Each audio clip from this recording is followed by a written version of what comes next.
how sensitive it is, et cetera, et cetera. I think we have a quorum now. I believe so. And it's, and with that, we will. Oh, David's here too. Good. That's what I was hoping David would get here. That's one of the things I was waiting for. Okay. So, hello, everybody. This is co-chair of the committee, Mark Shane. And we're going to start with the BSA land use item. And we're going to ask, what is it, 199 Coffey? Is that the address? No, 166, I think. Oh, 166. I just 166. just turned the numbers around. Okay, so we're going to start with Elise, and I don't know how to pronounce your last name, but hi, Elise. there, it's fine. Bolaire. Mhm. And I would ask you to get going and tell us what it is you want to do and how you want to do it. And thank you for coming. Okay, I'm gonna screen share now, and if it doesn't work for me, Austin's gonna help me out. Okay, share. Can you see my screen? Did it work? Yes. Okay, that's amazing. Yes. Looks good. Okay, how do I move you guys so I can move the screen? That's the next thing. Here we go. Okay, go. So this is 166 Coffey Street. I'm very fortunate enough to have on the phone or on the Zoom call with me tonight, Melissa, who's the architect, and she lives in the neighborhood and has designed other beautiful homes in this neighborhood. So I think that's very special about this project. Not always, the architect can't always be someone local, but this person is. And also Mr. Armstrong, who's also currently lives in the neighborhood, is the owner, and he's on the phone tonight. So if you have any architecture questions or homeowner questions, we have both of those people on tonight. So this is 166 Coffey Street. It's in Brooklyn, block 585, lot 40. We're asking for a variance, which might seem a little crazy because this is already a single family home, but it's a 7221 variance because it's in an M11 district.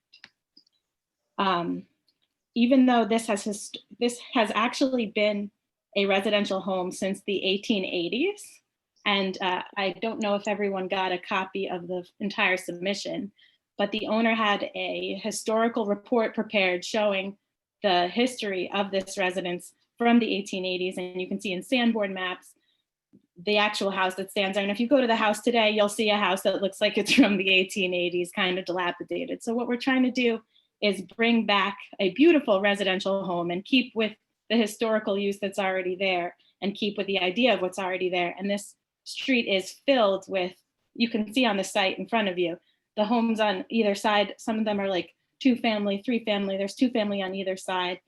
So we just want to keep with the character, even though it's an M11 district. And I have a few projects in the city that are on M11 districts that are residential. I guess that's just something the city has carried through in between districts. So that's the home, you see the site. And we need a variance because besides the fact that we want to bring back a residential home, the site is only 25 feet in depth, which is pretty small. So here's the site. It's on Conover Street and Coffey Street. More beautiful maps. You can see the site there. And I guess the M11 often falls next to actual manufacturing districts. So if we go in a block over in other directions, it actually becomes industrial, but not this block.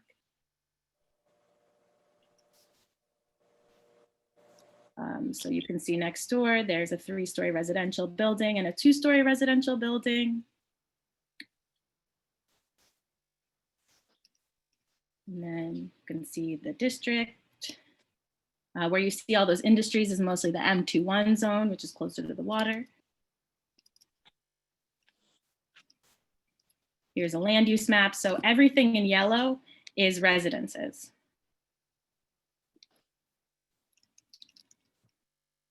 There's the site. There's the site again, lots of beautiful maps. And then you can see this site, and we had the historical we had a structural engineer, in addition to the historical use report, look at the building that exists, and it's structurally unsound, so we can't keep what's there. It's not safe.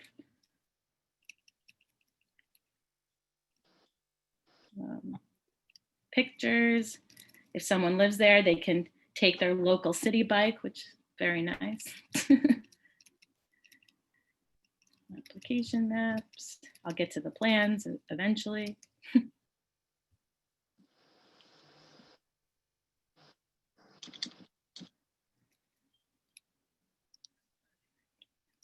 Okay. So there's going to be more pictures in it, but you can see what the home will look like next to the homes on either side. It's set back, which will allow for one car to park in the front. And it's the same height as the building next to it. And we built it like that in order to keep it looking contextual to the buildings on either side. So that's kind of why the design is that tall, just to match the building next door. And also provide a home that will work for the family.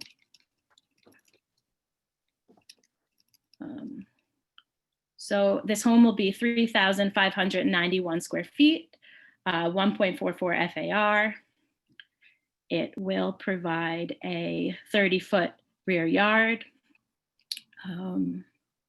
It will rise to 35.5 feet, 3 stories.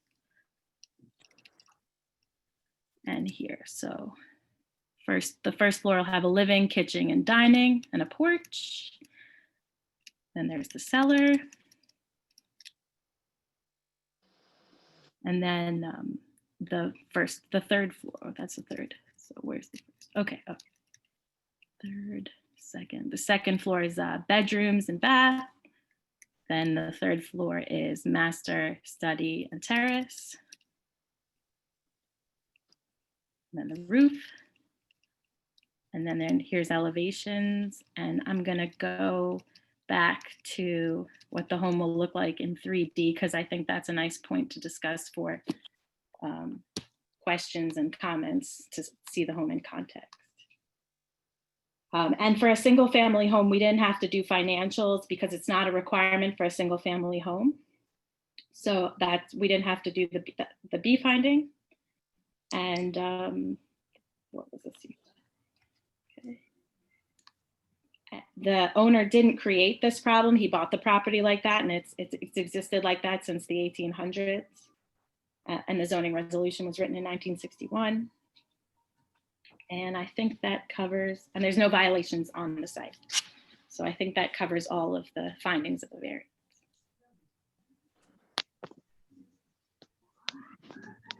Does Have any that questions? I'd love to answer. conclude your presentation? Yeah, Mark, can I? I Okay. find that open conversation sometimes answers people's real concerns. Okay, thank you very much. I'm going to start with my first question. Why I understand you're setting this back for a car. I don't like the look of the setback, frankly, myself. And do you already have a curb cut?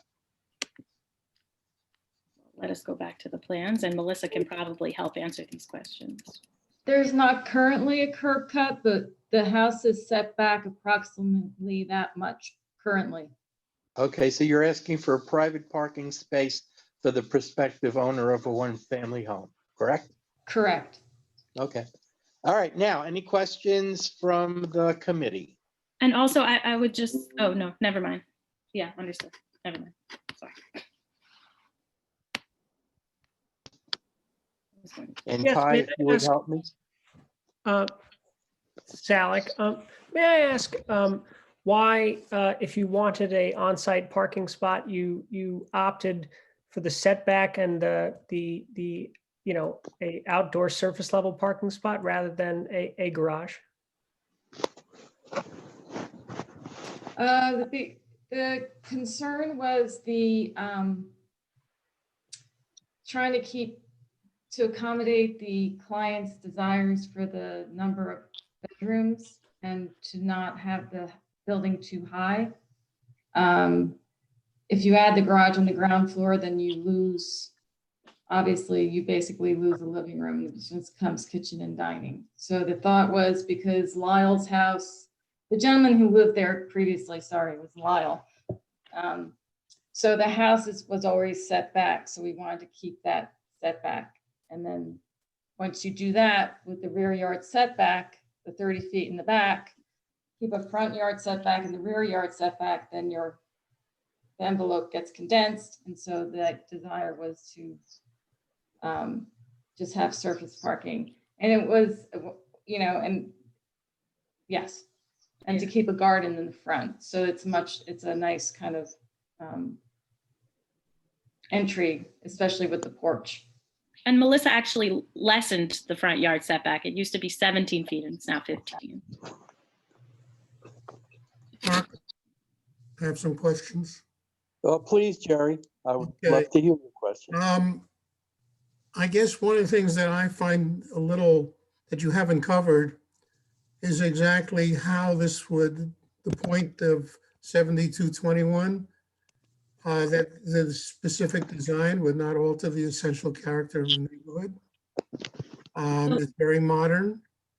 The setback matches the current setback, but that's about it. And though you were able to not do the financial aspects of 7221, there are 4 other points that need to be covered, and you really haven't gotten into them. I can go deeper into each of the findings if you prefer. And one of the things that we're supposed to review is each one of the findings, and you must pass So I'll go deeper. I'll go deeper into the findings. Sometimes I don't go too deep because we want to have a conversation, but I'll go into each of them. So the A finding is uniqueness. So it has 3 aspects to uniqueness: the history of the site. So the history of the site is it's always been a residential building. It's always been a single family home. And the structural instability, we can't build that. We can't use that home. It's unstable. So we're stuck with a vacant site essentially because it's unusable. And third, the narrowness of the lot and the overall small size. So if we want to then build something as of right, we can't, it's a very, very narrow block, and it wouldn't really make sense for a manufacturing use to be there because you would most likely need a loading dock, and there's no room for a loading dock on a site like this. And just intuitively, what residential property owners would want to live with a manufacturing site stuck between them? That's not the uniqueness, but that's just awkward. So that's the A finding. Then the B finding is this is a single family home, and that's the financials. But it's not viable to put a commercial or manufacturing use in this space because it doesn't make sense in the space, and it's never historically been in this space. So the neighborhood character. So what we did was we looked at what has been there and we looked at what's next to it. So the setback, as she said, was created because that's what the home already had, and the height was created based on the height of the next door buildings. Look what else was said. Do you have any follow-up, Jerry? And then the D finding, I'm sorry, there's more: practical difficulties and unnecessary hardship. This owner didn't create this situation. This has been there since the 1800s. Sorry, I'm repeating that again. And sometimes owners are able to buy up lots together so they can actually make one big usable lot, but that's not the situation here. On either side are actually residences that are being used. He can't just buy up a lot on either side of him to make a bigger site, to make an actual manufacturing use here. And then the last is a lesser variance. So we feel that a single family home is the least intense use that could go here. So that is the lesser variance. Okay. And as to the design, you feel that very modern design is appropriate for that block and that particular neighborhood? Actually not, the At least the one- materiality isn't represented on, that's just a massing diagram. Yeah. So the materiality is meant to blend, is to work in character with the neighborhood. The house that I did on Beard Street, which is the street I live on, is a narrow brick lime. It's actually limestone, pressed limestone. It's narrow. It's a brick house with wood windows, and this was intended, it's going to be a wood clad building, wood clad house. One of the things we usually look at is the design and the materials to be used, because it's important so that the building fit in or match the essential character of the neighborhood. And I think we And would by be saying open. that that's a massing diagram. Yeah. I don't feel that you're committed to that design as such. If it's a massing diagram and not the actual building diagram. Well, often the board tells us to make different kinds of changes, but I think this board can if you have a recommendation about materials, I think we would be open, correct? With materials of the home. We're not like, we're looking to have a home that fits with on that block. It's a massing to show you how tall and wide the bulk, because that's what we're asking for is bulk. The board doesn't approve materials. The board of standards. The board does look at design and how it fits in, and it looks at materials. And we look at materials, we always have. But I'm saying that we would be open, any recommendations you have, we haven't shown materials on our plans, so we can put that there and add that to our plans. Okay. Next up, Paul. Yes, Mark, thank you. Just a general point, not to, make this about other issues, but if I'm not mistaken, the variance is because the site is going to be enlarged. There's nothing stopping an owner other than the inconvenience or the lack of room for the existing project to be renovated and remain grandfathered into the residential use. So I guess we're here because an addition is being added.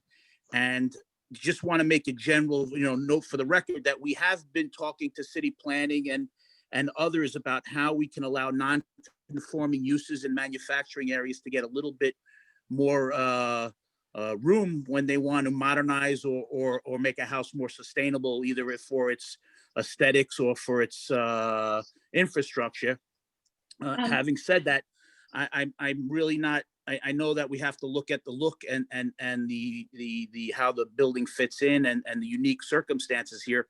But again, I just want to be on the record noting that as we continue to get manufacturing areas picked off, whether they're no longer convenient for manufacturing for whatever unique reason, I would hope that the community board would go on the record and let the powers that be know that the continued loss of manufacturing space is a critical concern to many people in the area. It has intended and unintended consequences, even for the smallest projects. And I'm hoping that there could be some, not to burden this project with this bigger issue, but hoping that it's still on the radar that we need to find a way to replace the loss of manufacturing area when it's justified or unjustified. Thank you. Sorry, I appreciate your comment, but I do have to say that we can't use the building that's there now. It's structurally unsound. So if that building's taking out, no matter what, we need a variance. Well, you could still build to the square footage that was there, to the envelope that was there as residential, as long as We you would don't have to add to it. maintain that building.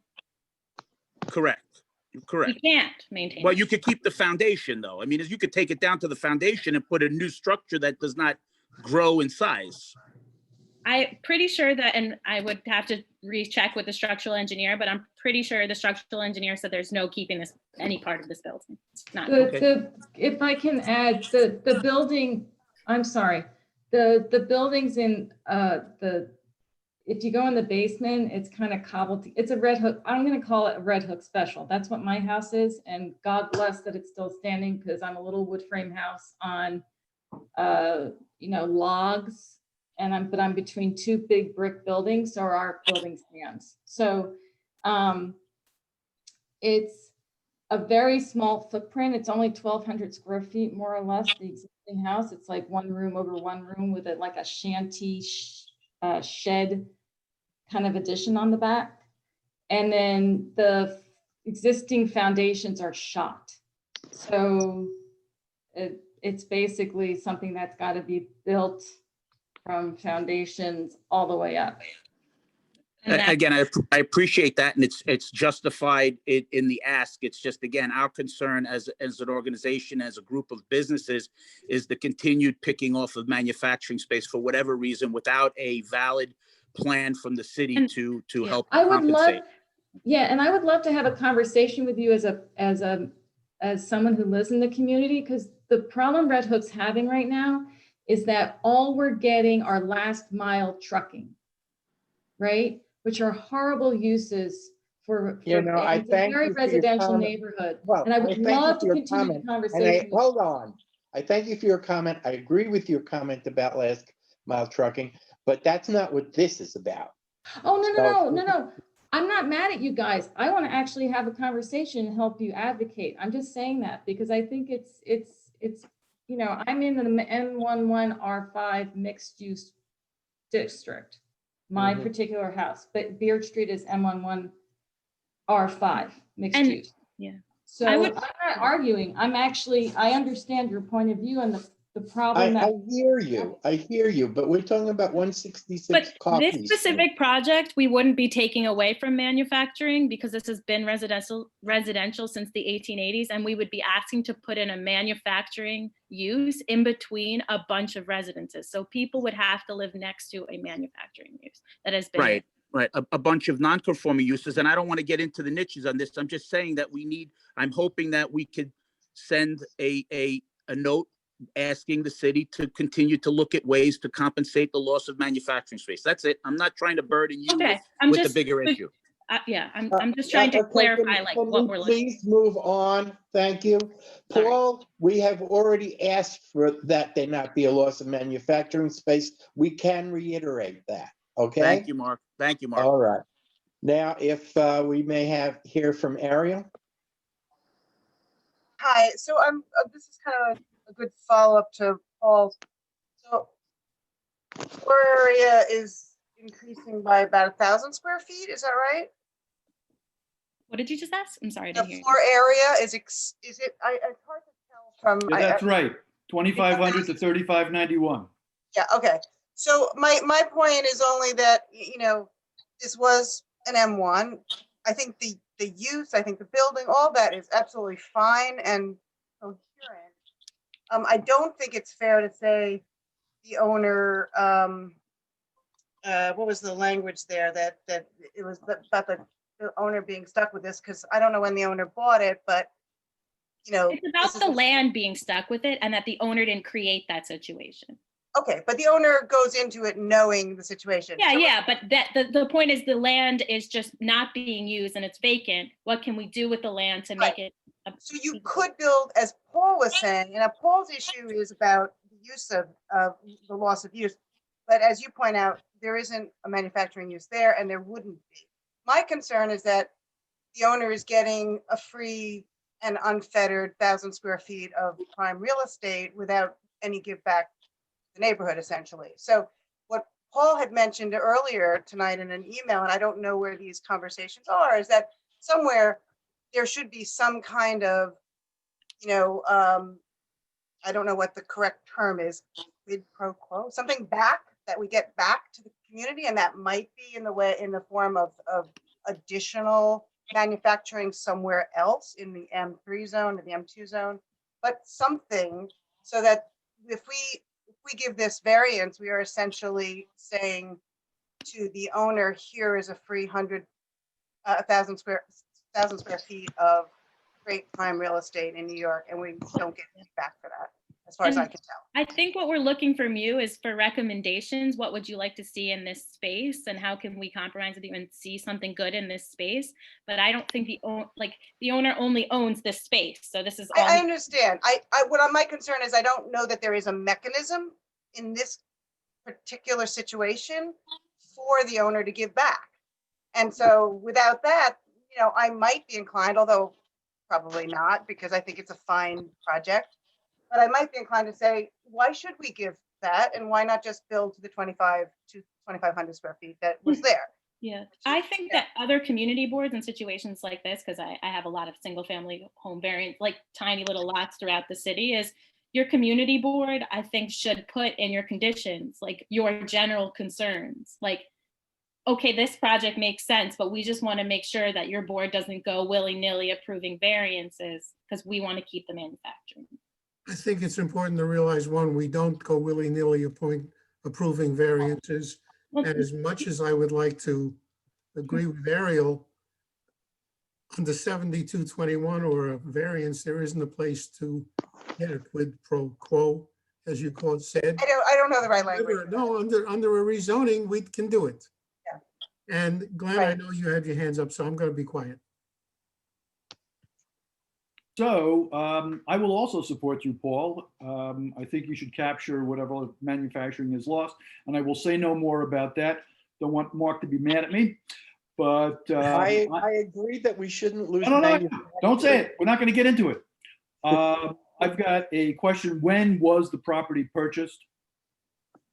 Jeremy, do you want to say when you purchased the property?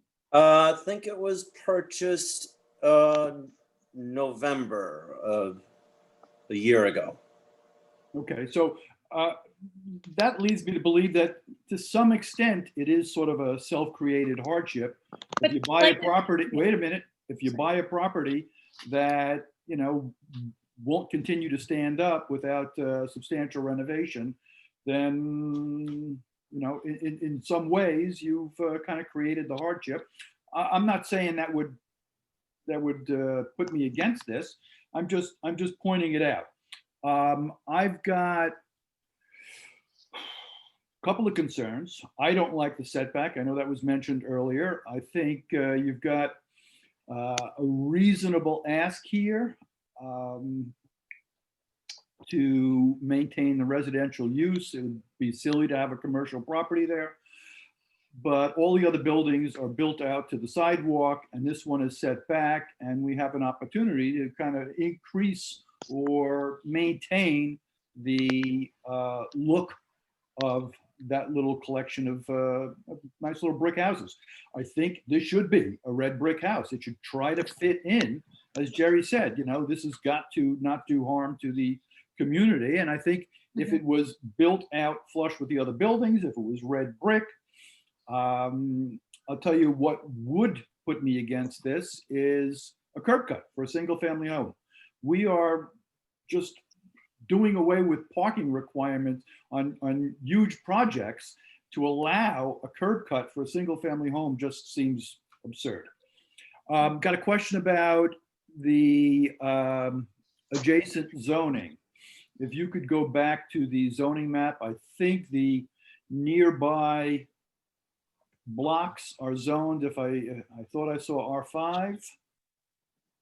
I'll go back.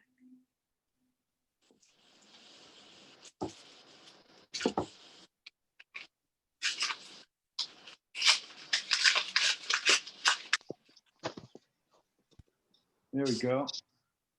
Yep, R5 is a block away. Okay, so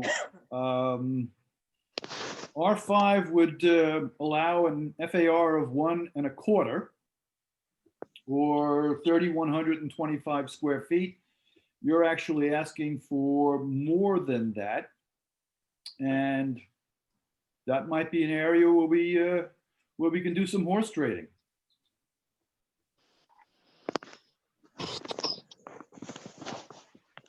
Understood.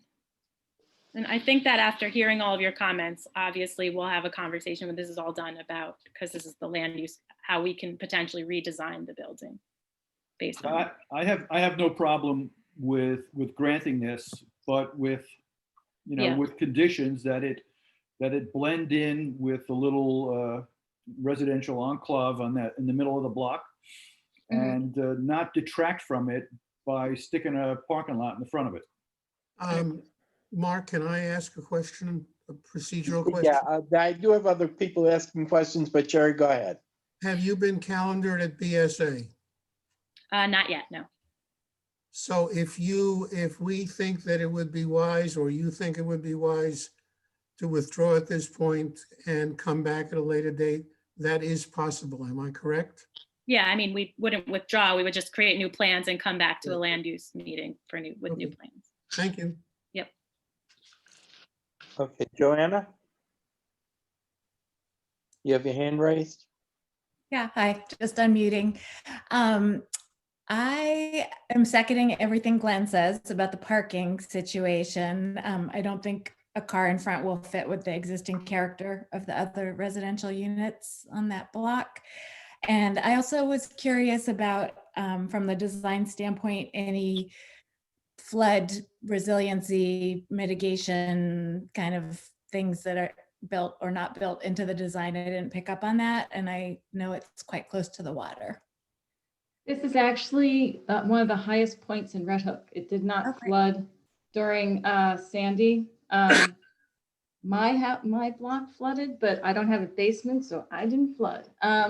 But it's actually this block, and then when you cross Conover, so that little area is like the highest point in Red Hook. So it did not flood. It's not part of either the existing map at the time of Sandy or the newer map that's still not 100% ratified, but it is the map that we have to comply with.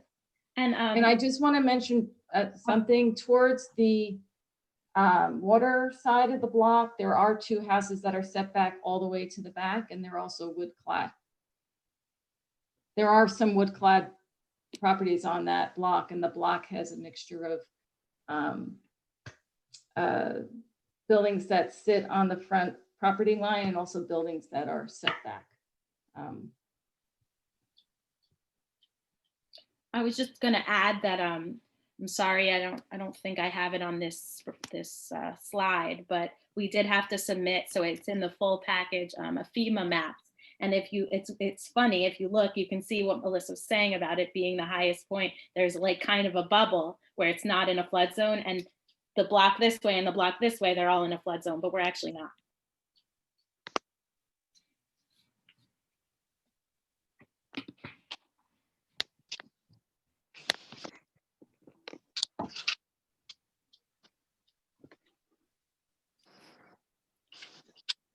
Okay, who's next? Let's see.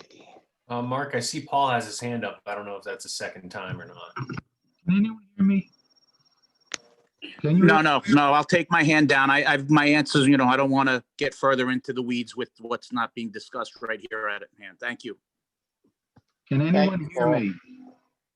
Yeah. Okay. Yes, Bob. Okay, I finally got my audio back. Can I, then Hi, I have Bob. some, Ben, can you call on me then? Was that a, Did you want to speak, Bob? yeah. Go ahead. You went through all the points of the variance, but you didn't do the one that says that you don't change the essential character of the neighborhood, which is what we're. Well, that's what we discussed about how the material we haven't shown yet. We're talking about the material. Well, we're talking about the essential character. A car sitting in front of the house is different than anything in the neighborhood.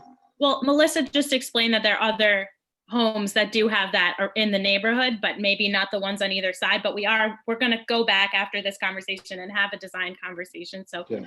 we could potentially come back to you. But also, oh, sorry. Can I, this wasn't a back and forth, this is my time.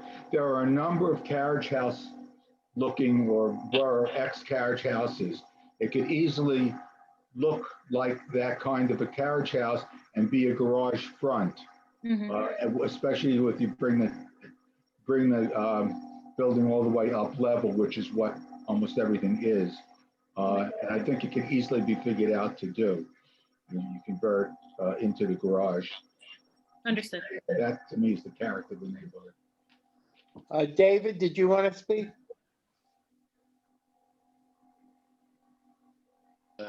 Yes, I just have a question. Who is the structural engineer that you're referring to? Gilman, I think they pronounce it. I will look at their full name. Stillman Associates. Gilman. Okay, thank you. I guess also I'd like to ask a question that Paul asked in the chat, which is and this is to the owner, are you intending on selling this property after it gets the variance, or are you going to live here? I intend to live there. Okay. Thank you. Okay, at this point, I'd like to go to attendees who are not members of the committee. And I would like to ask those who have issues with the project to raise their hands now so we can hear from them. And then after that, when we're finished with that, those who are in support of the project to raise their hands and we can hear from them. Lise, can I have you unshare your screen? Oh, yeah, sorry. Stop share. There you are. Okay. Well, I see Judith Thompson has her hand up. Judith, I just allowed you to speak, so you should be able to talk now.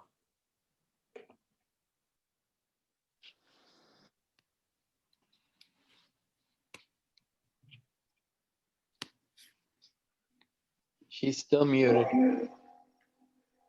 Oh, I agree with Glenn Kelly. I think that there should not be parking in the front. It should blend in better with those other houses. That's all I had to say. Thank you, Judy.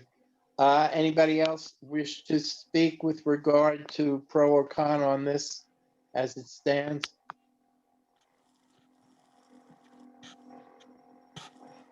Raise your hand if you do want to speak. Would you mind if I just add one note? Who's speaking? I am currently a resident of Red Hook. I moved here. Please. I love this neighborhood. It's super important to me to build something textual here. I want the people who live on that block, I want people in Red Hook to see this benefit or as something that is handsome, something that is contextual. It is important that it has elements of history blended into the facade.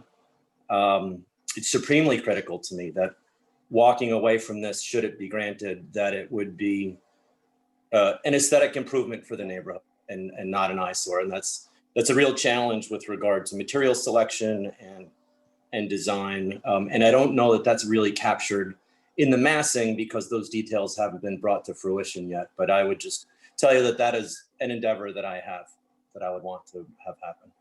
Thank you. Mark, Thank you. Mark, Yes, can I Jerry. make a suggestion? Yes, you may, Jerry. Elise and has said a number of times that they are willing to go back and look at and discuss with the owner some options such as the materials on the front and now maybe even the placement, the setback instead of at the street wall, the idea of a curb cut, and the fact that they're not calendared as of yet at BSA gives them and us time. And I would suggest that instead of voting tonight, we adjourn or table this and let's see if they are willing to come back at a later date with a design that shows us what the actual building will look like, the facade, the actual materials, the placement of the building. Will it match the street wall? Will it not? Will there be parking in front? And some of the other questions that were raised tonight. And that way we will not have to send an amorphous approval or disapproval to BSA. We can say yay or nay if they're willing to do this. Okay, Elise, do we have your commitment to do that? As long as Jeremy agrees, I think that, you know. Well, I'll allow Jeremy to But speak. yeah. I'm happy to discuss material use and anyone's input.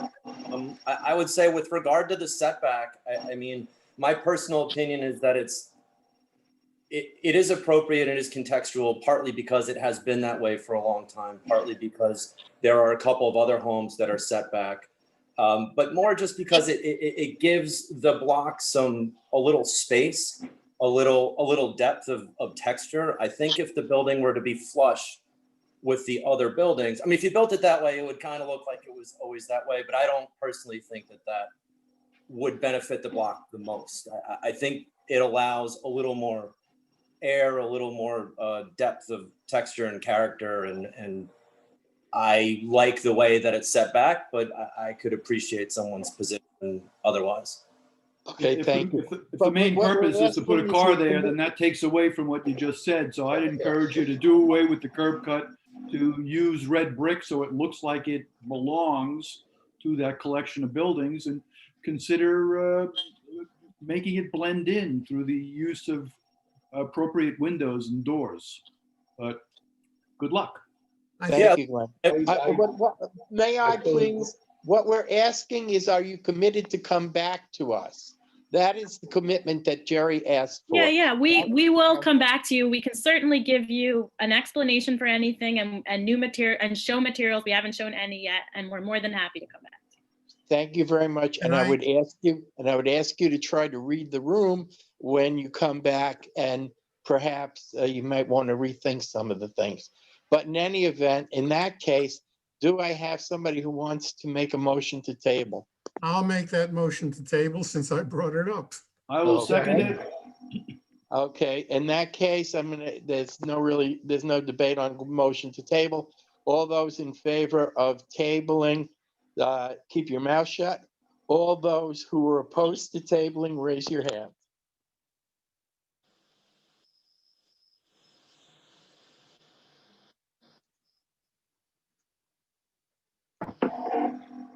Okay, that is, Alex is opposed to tabling, correct or no? Yeah, that's right. Okay, so it is, Alex is the only one who has opposed tabling. Everybody else has has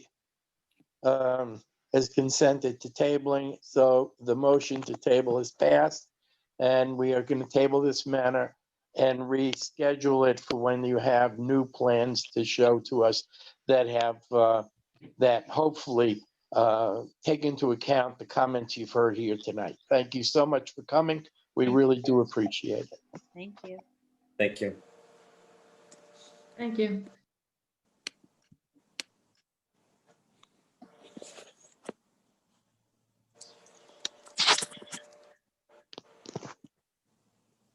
All right, my turn. Please, David. Okay, so we have an application for 424 7th Avenue in the Park Slope Historic District Extension to install a door on a roof setback. I believe I see Joe Gattuso here. Will you be presenting? Yes, I will. And also, Okay. The owner applicant is also on. It's a double Joe Gattuso here. David Croman. Hey, everyone. I'm also Joe Gattuso, but I'm not Joe Gattuso. I'm David. I'm the owner of the building, David Croman. Nice to meet you. Thank you. Welcome. Ty, are we sharing their drawings or? Yeah, I'm gonna share it. Okay, you can go ahead and pull it up. And then I would ask you, Joe, I guess, right? The real Joe? Yes.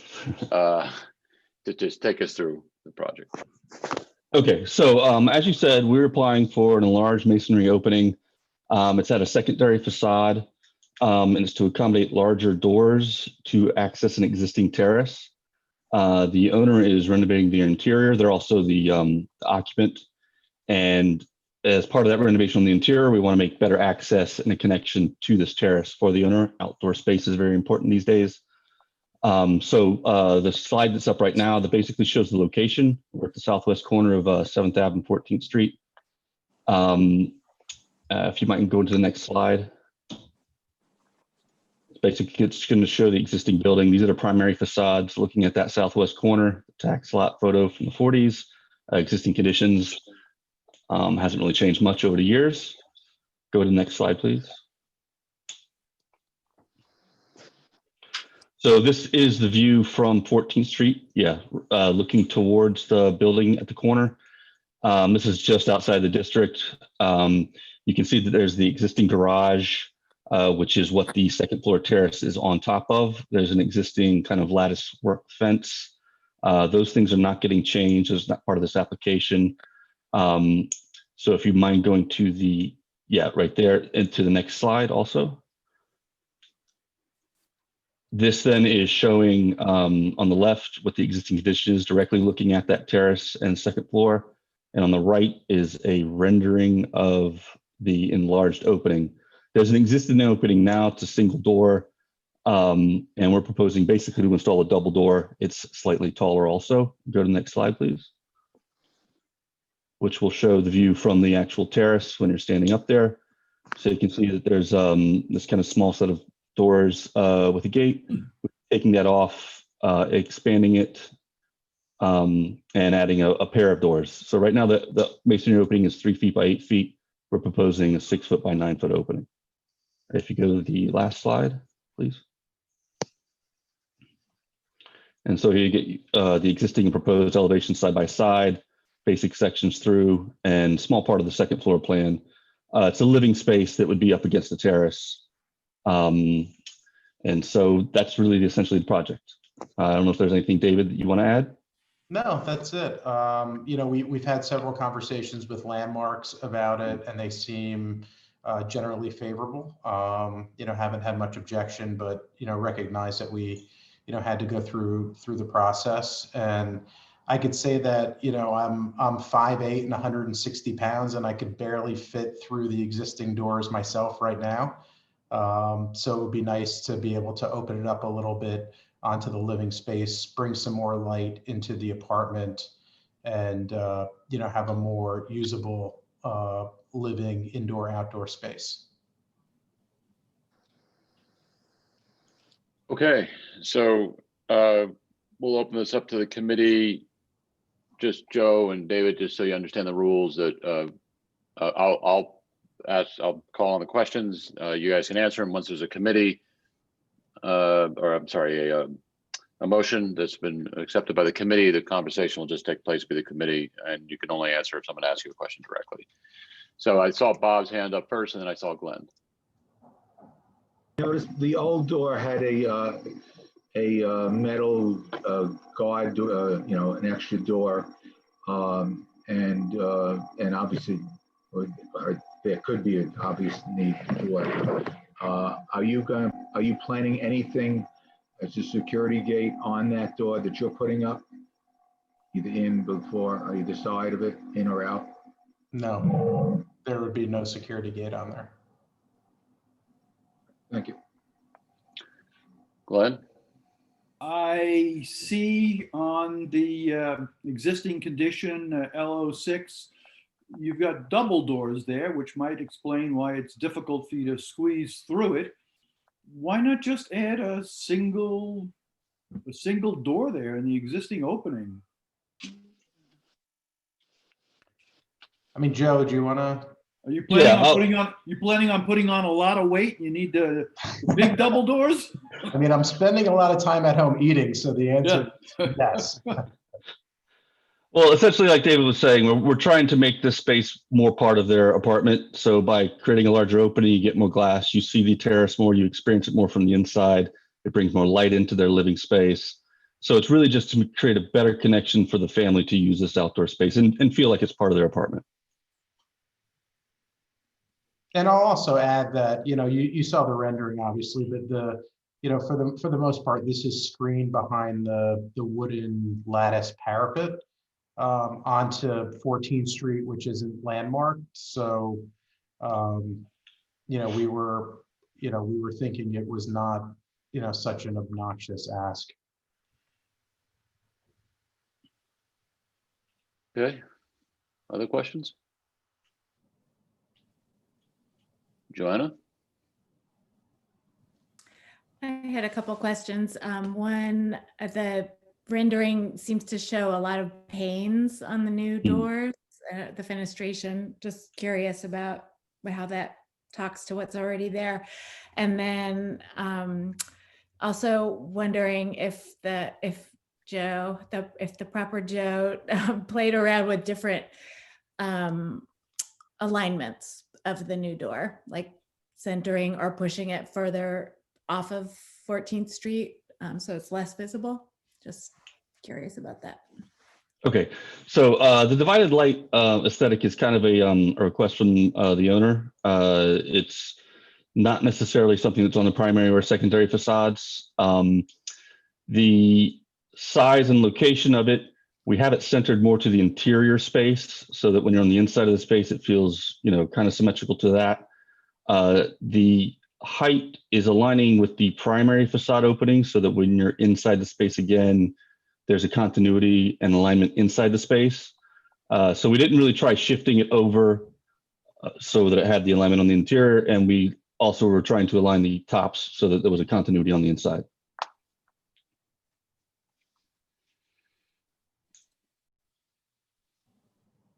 Yeah, Judith? So it's not You're- possible to center it below the window above it?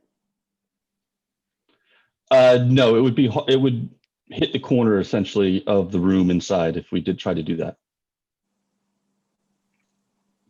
But it could be there. I mean, it would be not centered in the room. Yes, it could fit, yes, if we shifted it to the right side versus the left side of the opening. Jerry? I'm curious.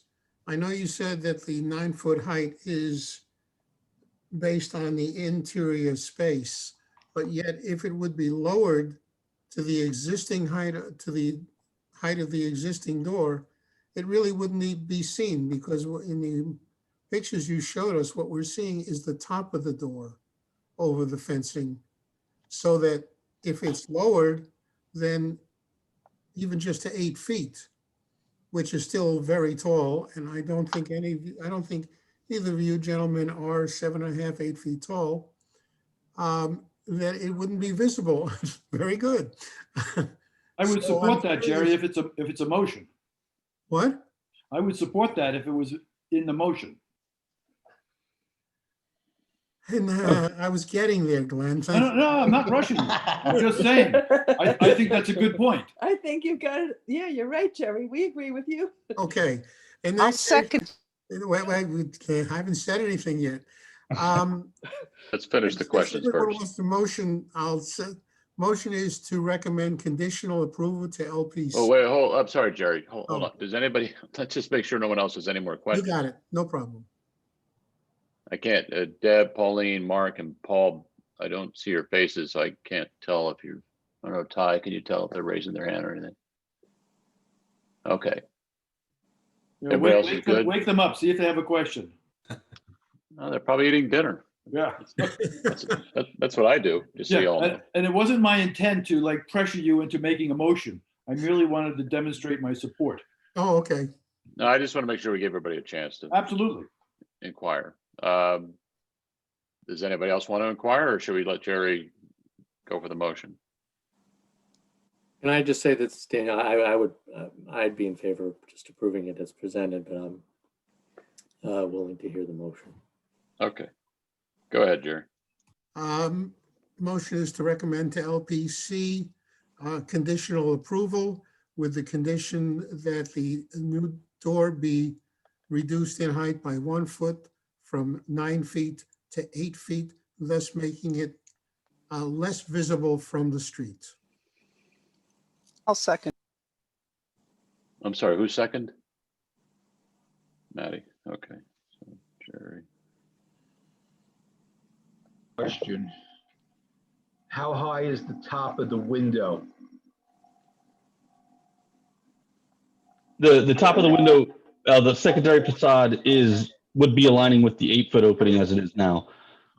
Just to reiterate, the reason we had it at the 9 feet is because that aligns with the primary facade. So from the interior, it was continuous. But in discussion with the owners, we had talked about lowering it to 8 feet.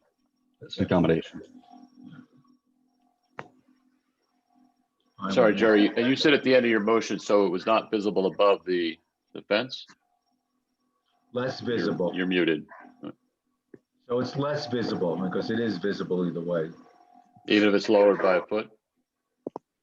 Yeah, because you can see it through the fence if you. I'm sorry, I was muted. Yes, so it's less visible from the street. Less visible above the fencing above from the street. And All right, so what also, I have and here- also aligns with the window, which is actually a nice point from Well, are we That's an aligning added with the window, bonus. or are we reducing it by 1 foot? We have to Yes. say one or the other. Yes, so reducing it by 1 foot. Okay, so let me just read this back, make sure I have this right. Recommend conditional approval if door is reduced in height by 1 foot so it is less visible from the street. Judith had her hand up a second ago. Well, I was just, wondering- sorry, Yeah. just, I want to make sure I didn't wrote call that down on you. correct. I didn't call on you, Judith. I just pointed out that you. So Yes, Judith, I'll get to you, yes. but Jerry, do I have it right? Yes, you do. The only thing I said was from 9 feet to 8 feet. Just so it's clear, the 1 foot, what we're referring to. Okay. I have Go a ahead, sort Judy. of a friendly amendment to, that the 8 feet such that it's at the same height as the window, which we believe it is. So I'll say to approximately 8 feet so it aligns with the adjacent window. Yes. Excellent.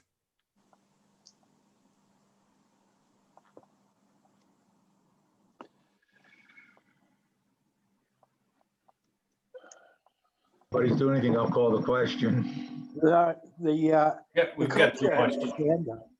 Got some hands up. Sorry, I'm just writing. Okay, Who had sorry. their hand up? Mark James has his hand up. Oh, sorry, Mark, go ahead. I just would like to respond to that scurrilous comment that I was eating and not paying attention. I apologize profusely.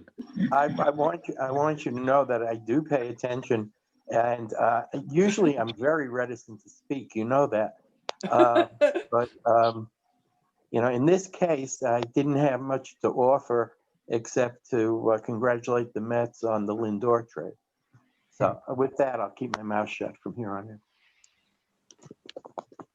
Thank you, Mark. Alec and Ariel have their hands. Alex? Thank you. I think I'm with Daniel that I would approve this as proposed, but it sounds like the applicant is amenable to the change, so I would not put up a big fight on your behalf. But Or would I? yeah, I mean, just for the record, I'd love the 9-foot door, but if everyone, would be happier at 8 feet, then, certainly we're willing to accommodate, make that change. I think it would make for a nicer living experience inside at 9 feet. And as Joe pointed out, it aligns with the primary facade, wrapping the corner, but and my instinct is that you'll be the one living there, and so I think that your experience is probably at a premium. But I will totally yield to the consensus. Thank you, Alec. Ariel, did you have a question? Well, no, it was actually the same point. My point was the picture from, I guess it was 14th Street, shows this door opening up onto a garage that has no historic value whatsoever and looks terrible. So I don't really understand why seeing, a fraction of the door above makes any difference at all to that viewpoint. I would say leave it as is and give the people who live there the 9-foot door. Because to me, the piece of this viewpoint that does not fit the neighborhood is the garage that it opens up onto. Glenn? The applicant is certainly able to go to LPC and say, we want the 9-foot door. And I don't think we would suffer greatly if they had it, but LPC will also consider our suggestion to match the height of the back window, the adjacent window, and go for a 1-foot lower door to minimize the visibility. So I think it's reasonable to go there and say, this is what CB6 said, but we really like this, and it's going to be up to LPC, eventually anyway. But I believe the applicant said that it matches the height of the front window. So if you're looking at it from the corner, perhaps your eye might align with the front. No, I understand if you come around, but this is a door, it's not a window, and. Alec? I would like to remove that conditional part of the amendment. All right. I totally understand Glenn's point. I'll just say the premise of what we're doing here is that what we say matters, and so we should say the thing we think. And so if folks think 8, great. You know, I personally would defer to the project as proposed, and don't see the significant reason to abridge the applicant's desire here. So that's where I'd go. Dan? Yeah, I agree with that comment. I don't really see, you know that I put up a fuss about a lot of these landmark changes, but I don't see the need, particularly since it's looking out onto a non-landmark block. I don't see the reason, the strong reason for you know, varying insisting on a variance of the plan. Jared, did you have a question? No, I just wanted to call the question. I think we've beaten the horse enough. Okay. Well, I would like to speak. Okay. It is only 7:35. If we vote on this motion and we turn it down, we have time to do a second motion that is a clean motion, so we can express ourselves and decide what we want to do. And it's nothing wrong with democracy. So let's move ahead and vote. Depends who you're talking to, I guess.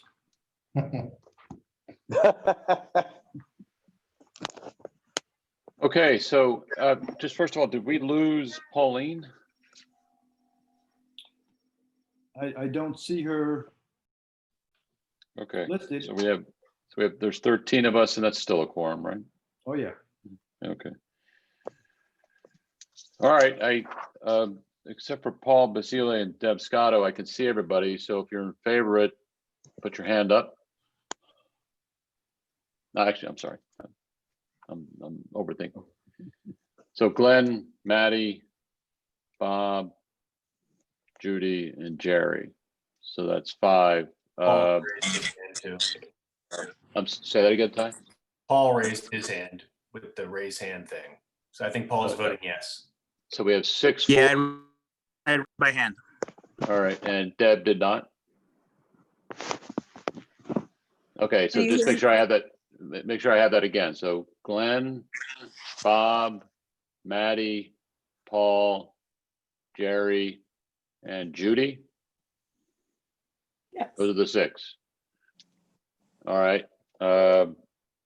Is anybody abstaining? No. Okay, so that means, so well, put your hand up if you're against it. So that's me, Joanna, Dan, Alec, Ariel, Mark, and I'm assuming Deb. Right. Yeah. I don't All know right. how to. That's all right. So that's 7 against. The motion does not pass. So I would move for a clean approve. Second. I'm sorry, Dan, I looked down. Was that you the second? Yeah. Okay. That would be approve as presented would be the term. Thank you, Bob. Still learning the ropes here. Yeah, that's right. Any discussion? Yeah, I didn't have a Glenn? problem. I didn't have a problem with the way it was presented, but when Jerry made that suggestion, I thought it was a good one. Okay. Anybody else? Call the question. Okay, let's call the question. All right, let's do it again. All right, everybody who's approving this motion, which is to, or supporting this motion, which is to approve the project as presented, put your hand up. That's all right, Glenn, me, Joanna, Bob, Jerry, that's 5. Ariel, is that your hand up? Yeah. 6, Alex 7, Dan 8, Mark 9. My hand Paul is up. and Deb? All right, don't- so My hand is up. I'm sorry, Deb, is your hand up? Yes, I don't know how to do that. Okay. Paul and Deborah are both up. All right, and so the two that are against, Judy, did you just put your hand up? Yes. Oh, so 12, so Is it just Maddie, are Maddie you the, who's not voting? Maddie, are you voting against it? I'm abstaining. You're abstaining, okay. All right, so we have 12-4 and 1 abstention, so motion passes. Thank you all. Thank you, Joe and David.